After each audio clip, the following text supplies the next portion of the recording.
Where's my pen gone? That was using. Right, loops. 3 types of loops. We have got for loops, and we're talking pseudocode here, okay? While loops, and repeat until, or repeat loops. Okay? So these are all iteration types. Fundamentally, they're the same thing. They allow us to do a set of steps over and over again. Okay? But we can sort of mix and match these and use the same thing for different solutions. But in general, there is a process that we follow. Right. We use a for loop when we know how many times we want to do something.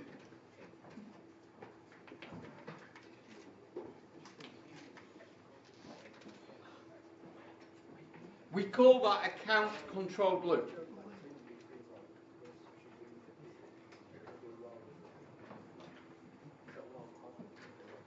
So, for example, if I want a loop, I think that question said 6 times or something or whatever. If I want a loop to execute 10 times, I would do something like this. For, and then I have a variable that controls the count, that is the counter, effectively. So I'm going to call it count.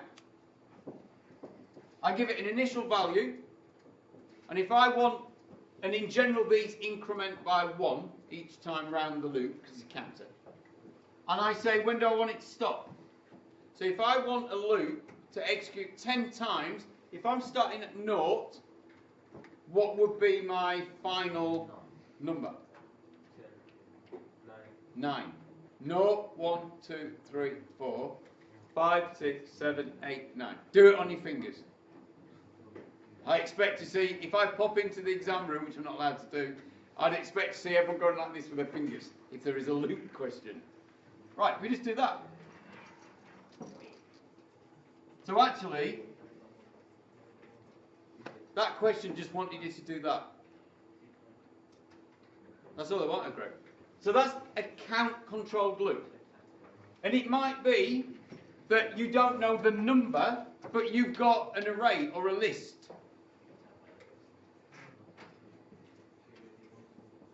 So let's say we've got an array this big.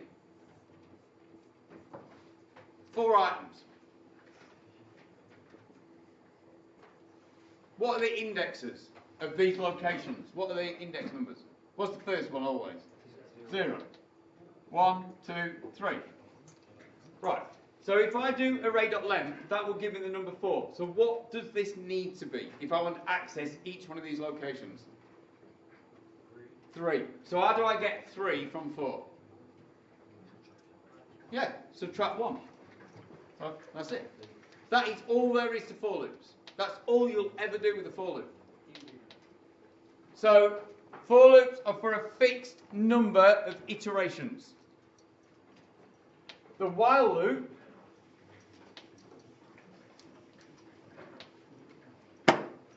similar structure. In reality, a for loop is a while loop that's managed for us. But a while loop has this structure. So I'm going to do the same thing just to show you. So I'm going to say count equals 0.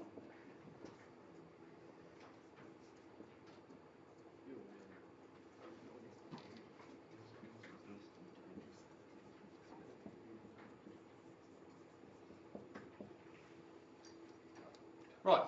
The way that a while loop works is you have a guard condition. And if this guard condition, when we look at it and evaluate it, is true, then we do the steps inside the loop.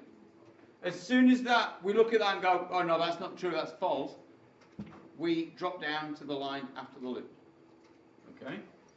What you must do, 2 things that you've got to do with the while loop, you've got to set up your initial value for your guard condition so that your loop happens.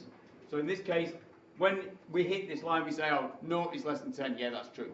Yeah? So we go in. But you must make sure that you do something that will eventually stop the loop happening. So in this case, we start counting up. Because eventually, when we get to 10, that won't be true anymore. 10 is not less than 10. Now, we could, and this is the essence of a while loop, we could say count equals 20. How many times will that while loop execute? None. Correct. Because that's not true, is it? 20 is not less than 10. So with a while loop can execute 0 or many times.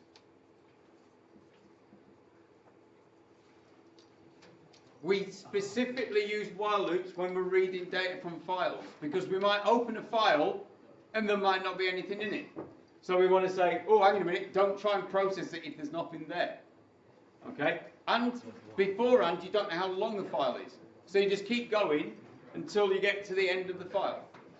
And we do that with a while loop. But you'll see that when we do some practice for the project stuff, we'll do some manipulating of files. So you've got your for loop. Oh, rubbed it off. Let me do that. Count controlled. Fixed number of times.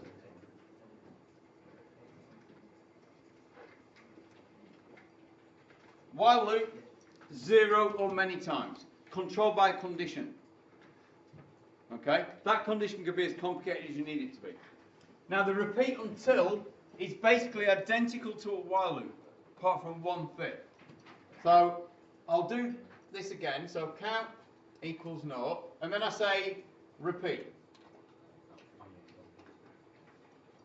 And that's all I say. And then I put my statements that I want.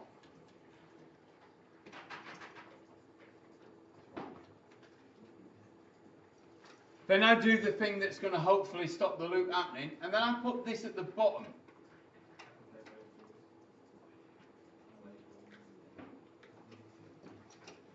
Now, essentially I've got the same thing. I've got a condition controlling. But you can see it reads like English. So this one says, while this is true. This one says repeat until it's true. Okay? There are loads of different formats for this. It's a bit of a dodgy one now. Because lots of languages don't support this directly, but it doesn't matter. The essence is the same. But in this case, because I don't test until I get to the bottom, this will always execute at least once.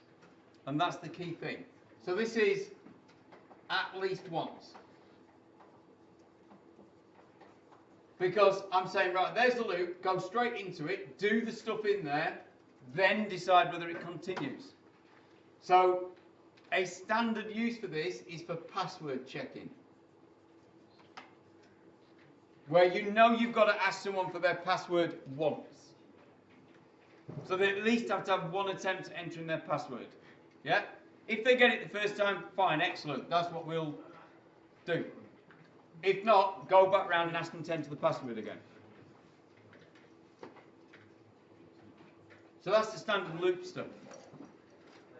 We need to do a little bit of work on tracing algorithms as well, so that you can follow, because a lot of people screwed that question up, where you had to say, what are the numbers output, how many times did it happen?